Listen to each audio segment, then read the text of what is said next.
Ya, 10 tahun pemerintahan Jokowi pun sama saja dengan 10 tahun pemerintahan presiden sebelumnya, yang membawa Indonesia ya gitu-gitu aja.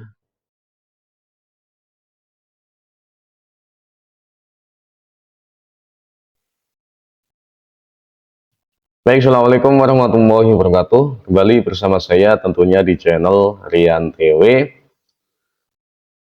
Saya tidak henti-hentinya mengucapkan terima kasih kepada Presiden kita, Bapak Jokowi, yang sudah membawa Indonesia sampai detik ini menuju ke gerbang kemajuan. Dan saya mengucapkan terima kasih yang sebanyak-banyaknya kepada Presiden Jokowi yang sampai saat ini masih bersikukuh untuk membawa Indonesia ke dalam kemajuan. Dari beberapa hal yang sudah dilaksanakan atau diprogramkan oleh Presiden Jokowi, mulai dari tahun 2014, kemudian ada eksekusi tahun 2019, itu ada pengambil alihan ataupun kita mengambil alih Freeport sebanyak 51%. Kemudian banyak hal lagi yang sudah dicanangkan ataupun sudah diterapkan, ya. Pengambil alihan ya, blok rokan, itu juga salah satu hal yang ataupun memberantas mafia-mafia petrol itu yang sejak dulu tidak bisa dilaksanakan oleh presiden-presiden sebelumnya. Bahkan mau melaksanakan pun sepertinya tidak, ya seperti itu. Tidak ada wacana, bahkan tidak ada wacana kemungkinan seperti itu. Dan kita bisa bayangkan ya, ketika hal-hal krusial seperti ini yang sebagai penopang kemajuan ke depan itu tidak diprogramkan Jokowi, ya 10 tahun pemerintahan Jokowi pun sama saja dengan 10 tahun pemerintahan presiden sebelumnya, yang membawa Indonesia ya gitu-gitu aja, tidak membawa Indonesia menuju ke sebuah gerbang kemajuan. Dan yang program yang sangat krusial sekali, ya, yang terakhir, bukan terakhir ya, yang sedang digenjot Presiden Jokowi adalah masalah hilirisasi. Jadi mulai tahun 2020 kemarin, itu sudah ada pelarangan ekspor biji nikel, yang sebelumnya memang sudah Indonesia adalah penghasil nikel terbesar di dunia. Ya, nomor satu ya, Indonesia itu nomor satu seperti itu. Jadi mulai 2020 bahan-bahan yang sebelumnya itu diekspor secara mentah dengan nilai jual, nilai ekspor yang sedikit, itu di tangan Presiden kita Jokowi, ya, itu dengan adanya kebijakan hilirisasi, sekarang perbedaannya sudah sangat jauh, bisa 10 kali lipat. Kita bayangkan yang dulu nilai ekspornya cuma di angka 15 triliun, ya. Sekarang ya naik sangat drastis di angka 360 triliun. Itu nilai ekspornya. Kita bisa bayangkan ya, itu dari eh,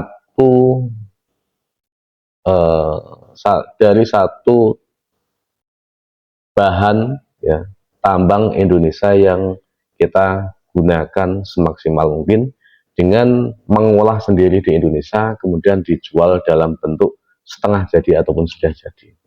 Kita ketahui bahwa nikel adalah salah satu atau bahan penunjang paling penting untuk pembuatan baterai.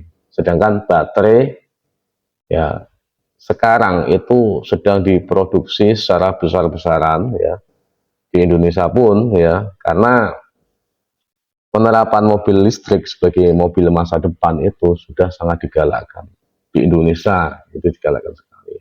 Makanya ketika melihat di jalan, ya sekarang sudah banyak lalu lalang mobil-mobil listrik yang sudah dimiliki oleh orang-orang Indonesia.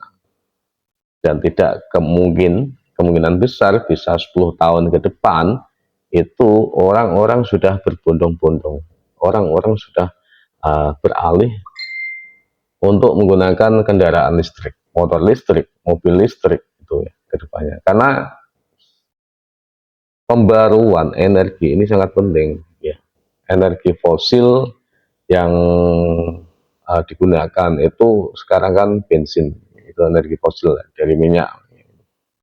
Itu lama kelamaan juga habis ya, ibaratnya seperti itu. Dan sekarang ada pembaruan lagi energi menggunakan energi listrik ya. Salah satu bahan pendukungnya adalah nikel. Nah, itu seperti itu. Dan ini banyak menimbulkan polemik ya seperti ini. Jadi sejak dihentikan ekspornya itu dari WTO ya, World Trade Organization di Eropa sana itu mengajukan banding atau mengajukan gugatan bahwa ini harus dihentikan ya. Indonesia itu harus menjual nikel itu dalam bentuk biji atau dalam bentuk mentahnya. Tidak boleh menjual dalam bentuk sudah setengah jadi atau jadi seperti itu.